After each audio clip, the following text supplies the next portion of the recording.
તો નવરાત્રીના પાવન અવસરે અમદાવાદ શહેર ગરબાના રંગમાં રંગાઈ ગયું છે। શહેરના નાના મોટા પંડાલોમાં, સોસાયટીઓમાં અને ક્લબોમાં રાસ ગરબાની ધમાલ જોવા મળી રહી છે।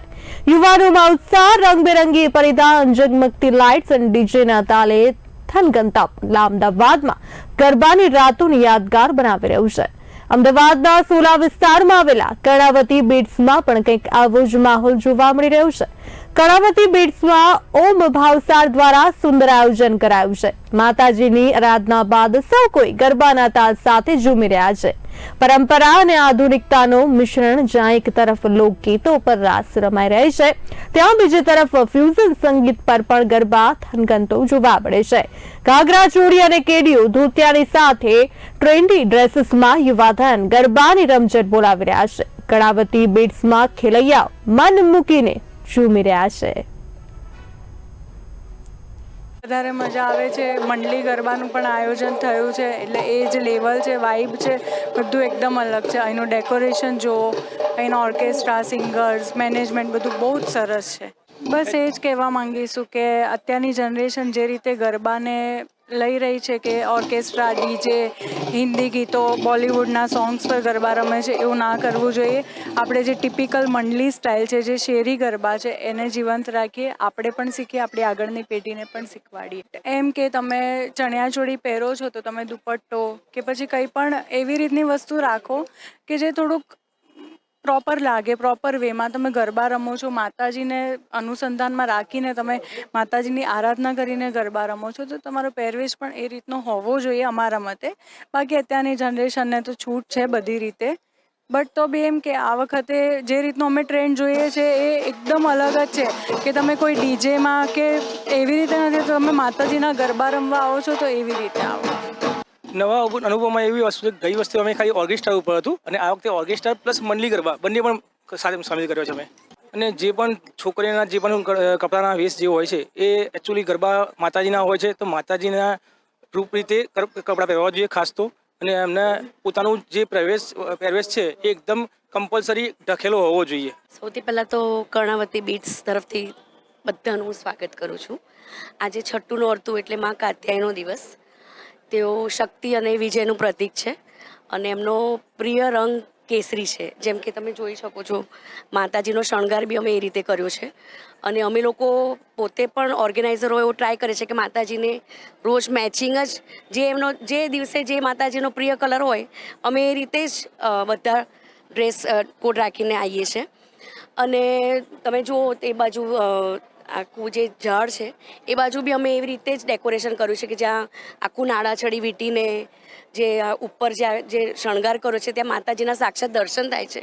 અને જે ધૂપ અને જે અમે લોકો એ વખતે કરીએ છીએ તે વખતે એવું પાવન વાતાવરણ લાગે છે કે તમે એમ લાગે કે કોઈ જાણે ધાર્મિક સ્થળે આવી ગયા હોય। અને લોકો જે આવે છે બધા ખેલૈયાઓ, એ લોકો બધા એ રીતે જ એન્જોય કરે છે કે એવા મસ્તીમાં તલ્લીન ગરબા રમવામાં એવા મસ્ત થઈ જાય છે, માતાજીની સાધના કરતા રોજ ગરબા રમે છે। અને આજે પણ તમે જુઓ, આજે પણ જ્યારે થશે તો તમને એવો અનુભવ થશે કે જાણે એકદમ પાવન જગ્યાએ માતાજીનું સ્મરણ કરતાં કરતાં લોકો ગરબા રમે છે। આજે છઠ્ઠું નોરતું એટલે આપણે નવરાત્રીના 9 દિવસેનું અલગ અલગ માતાજીનું મહત્વ છે। આજે મા કાત્યાયની દેવી, છઠ્ઠા નોરતે એમને નમન। અને દરેક દિવસે અલગ અલગ માતાજીના પ્રિય રંગ હોય।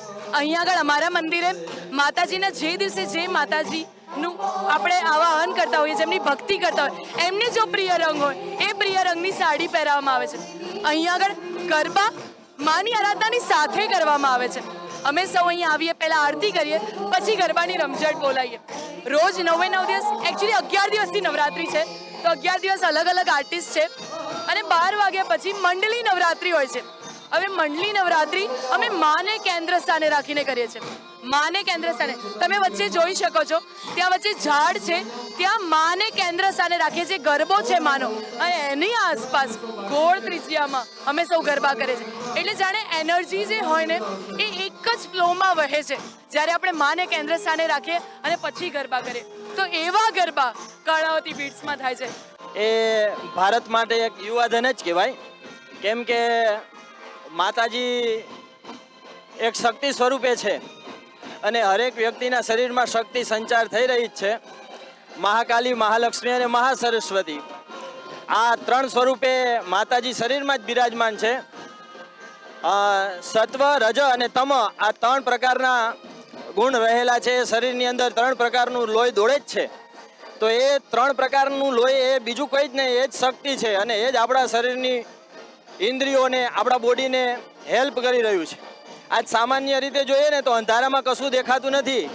આપણે એવું વિચારીએ કે આપણે જોઈએ છીએ, પણ ખરેખર અંદર રહેલા જે બેક્ટેરિયાઓ આપણને સાથ આપે ને, અંદરની જે શક્તિ છે એ સાથ આપે ને, ત્યારે આપણે સામેવાળા વ્યક્તિને જોઈ શકીએ છીએ. તો મારું કહેવાનું એ છે કે યુવાધન છે ને અત્યારે એ જે જ્ઞાનથી પ્રદીપ્ત થઈ સાંસ્કૃતિક અને સાંસ્કૃતિક કાર્યોને સાથે લઈ, જ્ઞાન નોલેજને સાથે લઈ અને જો જીવન વ્યતીત કરે, આપણા દેશ માટે, સમગ્ર ભારત માટે યુવાધન આગળ આવે તો ખૂબ પ્રગતિ ભારતે કરી શકે. સાથે સાથે આવનારા જે જનરેશનના સંતાનો છે એને ખૂબ પ્રોત્સાહન મળે અને એ ડીએનએ મજબૂત થાય અને એ ડીએનએ દ્વારા જ ભારત પ્રગતિ કરી શકે. આવો મારો એક ભાવ છે. માતાજીના ચરણોમાં આવી નાની એવી વાત રજૂ કરી અને મારી વારીને વિરામ આપું છું.